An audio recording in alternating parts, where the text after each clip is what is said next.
The referendum passed by a margin of 3%. On Earth, it was hailed as a triumph of unity. In orbit, nobody was quite sure what it meant. The question had been simple. Should orbital habitats be bound by Earth Unified Labor Law? The arguments were long, emotional, and deeply abstract.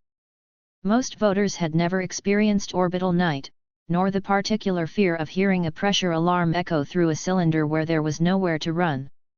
On Helix habitat, the results arrived at 03 local cycle, piped into every public display. Mara Chen watched the numbers scroll past while the artificial dawn lights brightened the plaza. She was a logistics coordinator, which meant her job was to make sure everyone else's job could continue. It also meant people talked to her when they were scared. "They outvoted us," said a maintenance tech beside her. "Again. They outnumber us," Mara replied. That was never in doubt. The eerie part was not the law itself. On paper, it was reasonable. Safety minimums. Work hour caps. Arbitration frameworks. Things Earth had learned the hard way. The eerie part was enforcement. The newly formed multinational space authority had teeth, but no hands. No police force in orbit. No inspectors permanently stationed off Earth. Compliance depended on cooperation.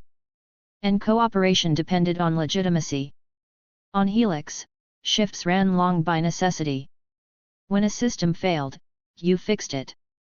When a crop module underperformed, you stayed until it was stable. The law did not account for emergencies that never quite ended. At first, nothing changed. Then small things began to fray. A crew refused an extended shift, citing Earth law. Another crew quietly covered for them, unofficially. A supervisor filed a report. A warning was issued from Earth. No one felt protected.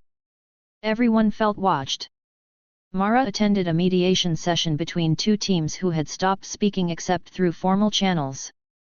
The room was circular, designed to prevent hierarchy. It did not help. "We are being regulated by people who do not breathe our air," one woman said flatly. "And we are being asked to break the law to survive," another replied.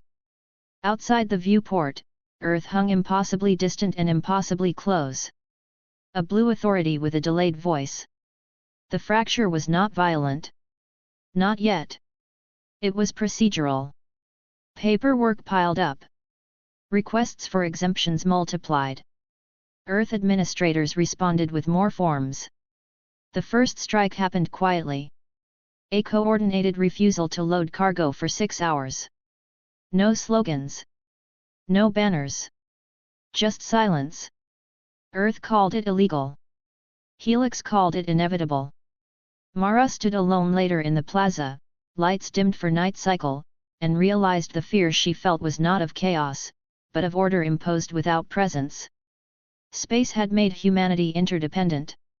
It had not yet taught it how to agree on who decided what, when the distance between votes was measured in light seconds and lived consequences.